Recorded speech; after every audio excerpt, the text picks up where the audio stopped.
Our question is, why does the bald man wants to kill himself, even though he still have a chance to live? Okay, can you tell us, like, from the book where it says that the bald man wants to kill himself? Oh, on page 16, he says, boy, put your hands over my mouth and pinch my nose, don't let it go. So he wants the boy to kill him. And he also says, foolish woman, don't you realize this is just the beginning? We have a chance now to die with dignity. So I think he wants to kill himself because he's expecting so much worse stuff, like, after, and he just wants to die right now. He sees, like, that's the best way, even though, like, all those other people, they're hoping to survive, to get alive out of the situation, but he's just, like, giving up. He goes through a rough situation, and he also been shot. No, wait, something happened to his leg, and it also, like, hurts him. So he's just, like, giving up. Okay,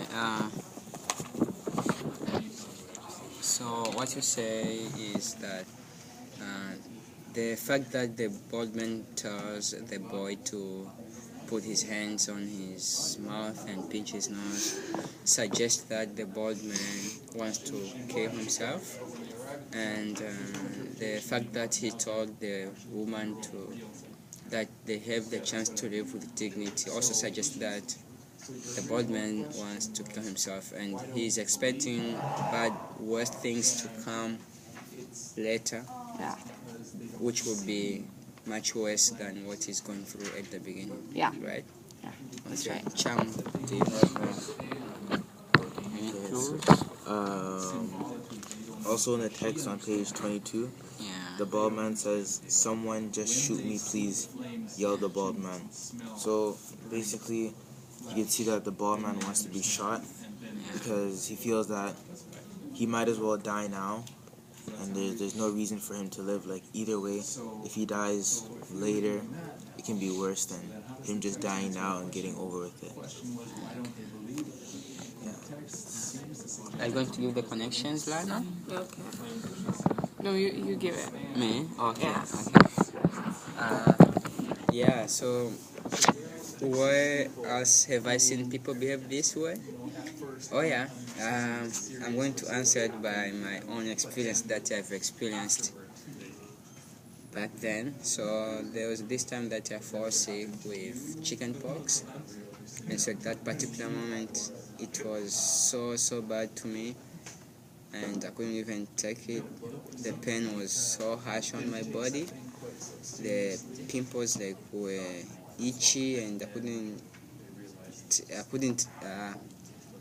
take the pain that I was getting from those pimples. So for me to get over the pain, I was just wishing, like, to die, and at that moment I was hopeless. I didn't have hope, and I became desperate because even those people who were closer to me, like, were now were getting away from me because of the sickness that I had. Because if you could look at me, it was too bad, and so everyone couldn't take even a minute to look at me, and so they were going away, and so that made me desperate, hopeless. No one was near me, so I was getting desperate. Okay, Lana, I'm going to So I have connect to this. situation. Yeah, It's not as good as yours, but it's all good. so when I came to Croatia, I was so desperate because I didn't have friends. Actually, I missed my friends from Croatia, and I thought I would never fit with these people because they have so much different mentality, and I had just my parents here, no one else. I could barely speak English, and so I thought, like, that I was hopeless. Yeah. Bye. It's okay, yeah. I want to say something else. So, I have So yeah, I always hope that I will enjoy life as I did in Croatia. And people often, when they're in desperate situations, they just lose hope.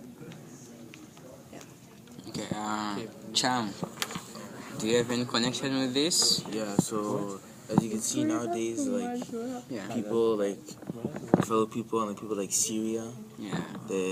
where there's war and stuff, they need to get out of the country. Sure. So the only thing left is for them is to travel to a better place, and they know that the journey to that place is a dangerous journey. Of course. So on the way, it's you either make it safely or you die on the way. Yeah. So for them to leave their country of war and try to make it to a safer place, that's their way of either dying or hopefully making it to a better place. Yeah.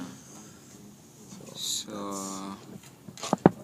I understand what Cham was trying to say. Nowadays, we all know and we can see it from the TV that there is hopeless change that are going on nowadays, especially for people from the Middle East. Not all of it, but some part of it. People are trying to flee from war in their countries, but for them to get in a peaceful country, it's very dangerous on their way to come. So it's only two things when they're on the journey: it's whether they die or they make it to where they are going.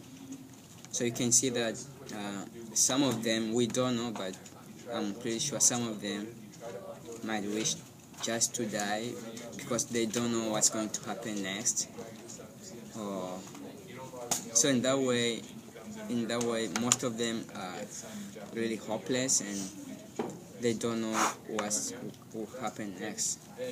So their belief, their hopes are being lost. So Saeed, what do you think? Why do you think people behave that way? Like when they're in situations like that where they I think people often suicide because like they go like there's too much obstacles in their life that just it stops them from living. I guess just they give up and they can't continue what they do with life. Even though like you might go through a lot of like bad stuff in your life, there's nothing more important than your life than you like living. God like brought you to this life, so you can't just because you're going through something that you can probably get help and just kill yourself. Suiciding is not the right thing to do. All you need is just a friend who can just change your mind. And so overall suiciding is not a good thing, and there are better options than just killing yourself and ending your life for going through. Okay. So, our last question is, what do we learn? What is the truth about life, the world, or people that this story reveals? I think from what we have read so far from this book, I can say that when people are in situations where they don't know how their future will look like or how they are going to live like in after that bad situation that they are going through, what they think is that they lose hope and they become desperate because they don't know what's going to be their next move after that situation is gone. Like, for example, if you are if your country is facing war, at that moment you lose hope, and first that what you do is just to care for your life at that particular moment. But then you're asking yourself, who am I going to be after this war is finished? How am I going to survive? How am I going to live? What am I going to be?